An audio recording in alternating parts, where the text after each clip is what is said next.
I love The Last Clockwinder. It's an example of what a great VR game can look like. The Last Clockwinder is a really interesting puzzle game set inside of a massive tree, where you have to create clones, called gardeners, to help you complete puzzles. You first have to record the action that you want repeated, then a gardener will take over. And that's the trick. They do exactly what you do. That includes your mistakes, misthrows, mistimes, everything.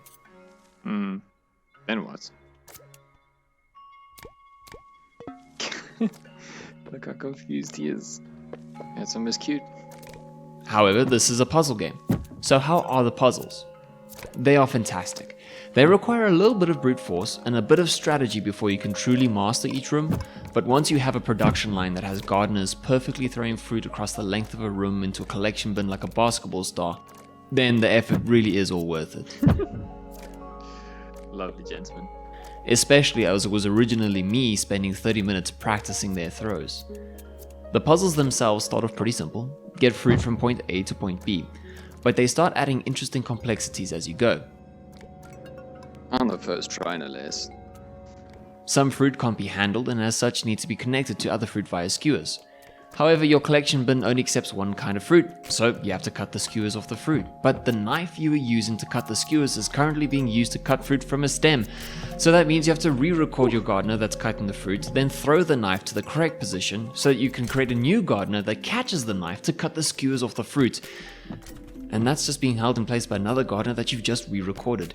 Each room starts with just you and a puzzle to be solved, but then quickly becomes a crowded room filled with contraptions. However, the best part is that each gardener that is created adds another layer to the already awesome music. And the gardeners are pretty cute, so they're welcome companions while we solve puzzles together.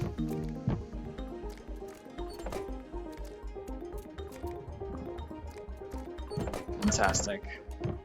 The later puzzles are mind-bending, but after a bit of experimentation, start to reveal their intended solution. What I really like about Clockwinder's puzzles is that there isn't one solution to a puzzle. Any way that you tackle a problem is the correct way. I had a huge amount of fun looking at my production line and realizing I could make it more efficient if I removed the bottleneck here or tried to make an accurate throw from there. I could be doing way more. Look at that.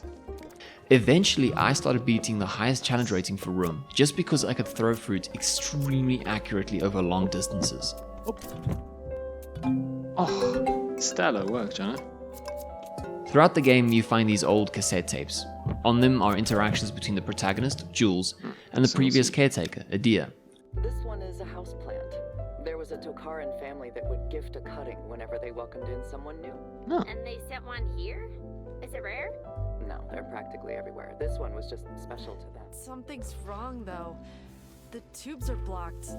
I think you need something to unclog them. Well, looks like you need to figure out how to get him. No, Levi, don't you dare.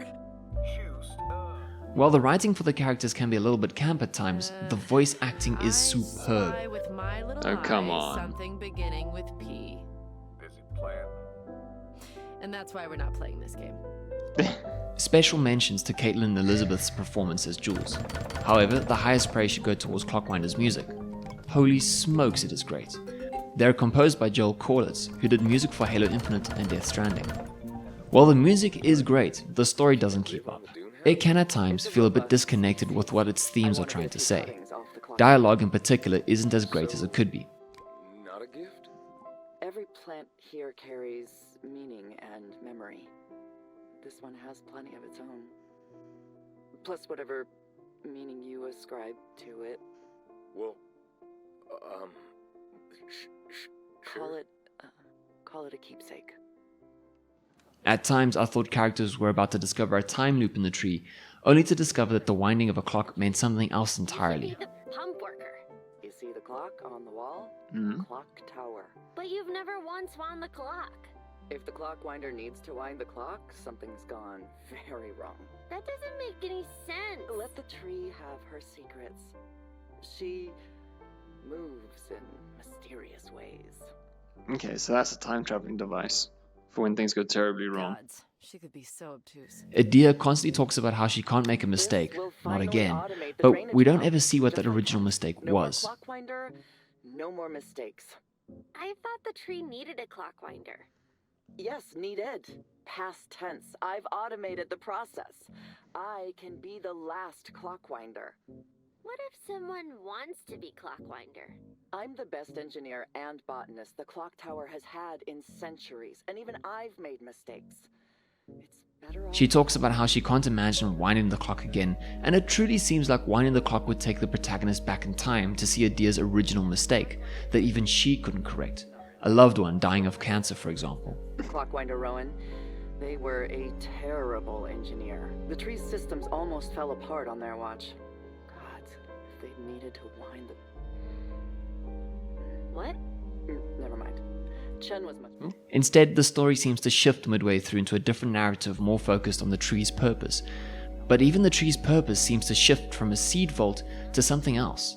Every plant in the clock tower is special. It was a holy plant. An ancient religion brewed a ceremonial tea from its leaves. Can we try the tea? No. No.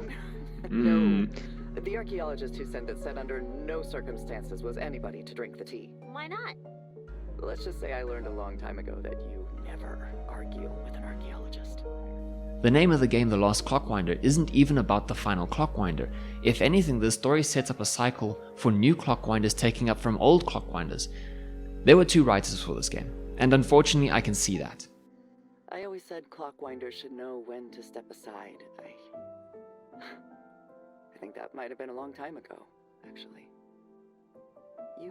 You were right.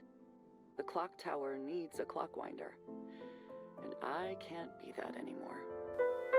However, there are some gems in the characters' interactions. A specific whale in the story had me grinning from ear to ear because of how much it was being spoken about by the characters. I too also love whales, and hearing Jules react to the whale was just amazing for me. The mechanics for the game work flawlessly. The cottagecore aesthetic is gorgeous, and catching and throwing is easy and satisfying. Controls are simple, and the game's mechanics make sense the whole way through. You should play this game. If you already have it, get it for someone else. This is a great VR game that friends and family should try.